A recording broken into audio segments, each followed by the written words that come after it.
Mr. Table Topics Master, thanks for that kind introduction, and fellow Toastmasters and guests, especially John back there, and Romaine, who comes quite frequently as a guest. Tonight I'd like to repeat some of the ideas I had in my last speech on social signaling. How many of you here heard that short speech? No one here heard it? Great. Today I'm going to talk about social signaling, and I'm going to start off with a signal, and I want help from the audience. I've got this little light here.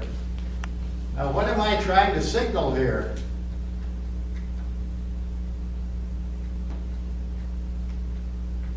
SOS. I heard an answer.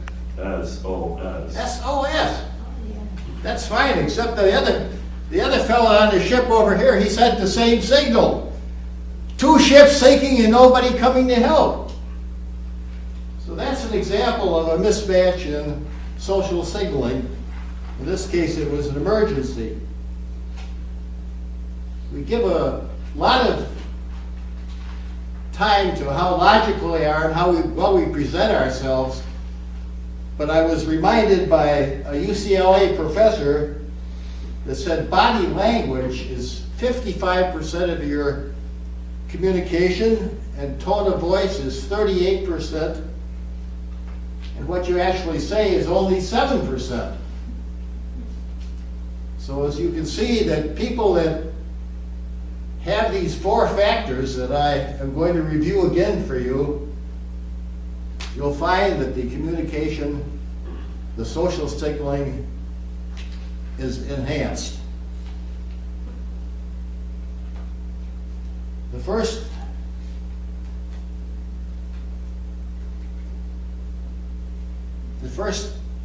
signal is mimicry. Anybody remember these signs from last time? I talked mimicry.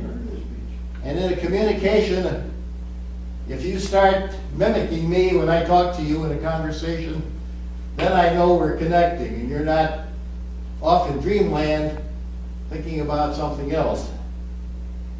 It's reflexive copy.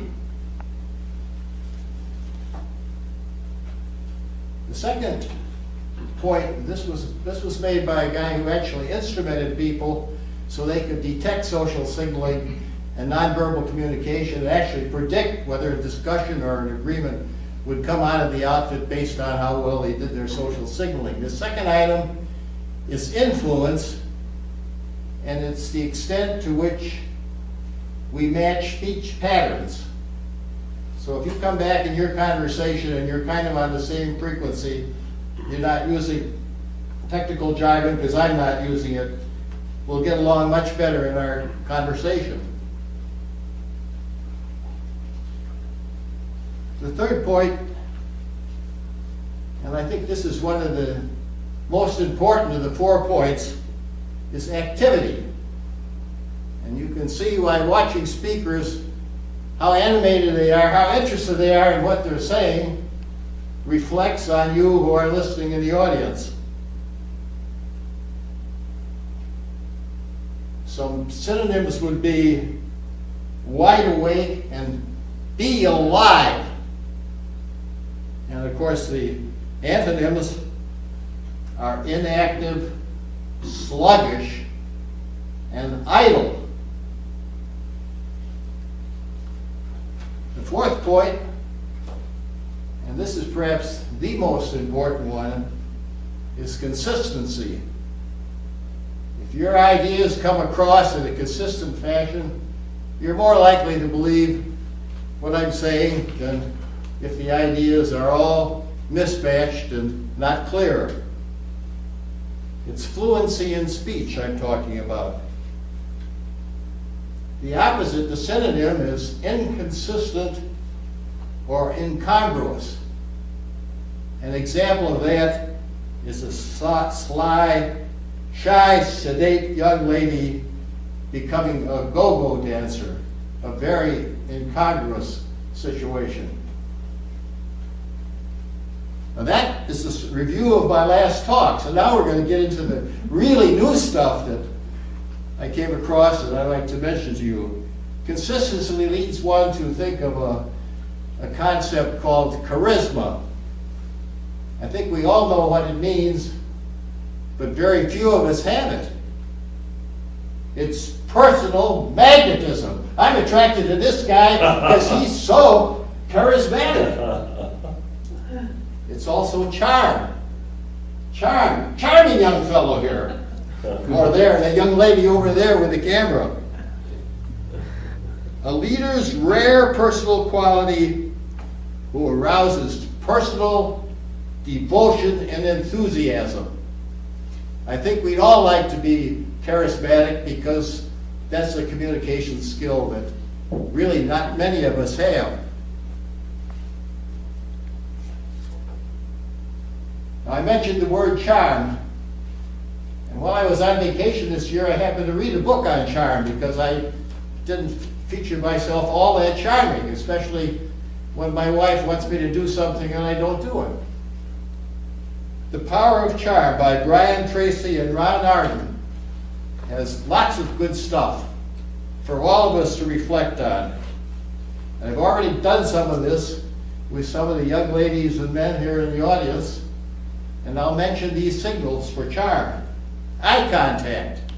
When I look you in the eye and you look back, I know that we're both probably very charming. You're starting to get charming. The other item, item 2, and I've tried this on probably 24 people, mostly female, was flicking. That's where you are talking to your friend here, and you look at one eye and then the other eye. And you'd be surprised how people light up. And I had never heard of that. Why would an old duffer, 83 years old, be worried about flicking his eyes? I'll tell you later. And head tilt. If you tilt your head a little bit and you're not falling asleep, maybe I'm interested in what you're saying, but if you're sitting here stiff and not looking out, you probably aren't having a very good conversation. Head nodding. See that little head nodding there? That's a little feedback I like to see. So the whole body language, how we move ourselves around, we see that tonight, some very good body language. It's natural, it's relaxed, makes people feel that we're all on the same wavelength. And lastly, vocal and verbal reassurance. When we speak with a nice, decent sound and not shrill like I've been known to speak at, that comes across. So that wraps it up for tonight's adventure. I challenge you all to practice social signaling, even with strangers. It's lots of fun, and I enjoy doing it. And if you're in the dark, use a light. We'll keep on lighting.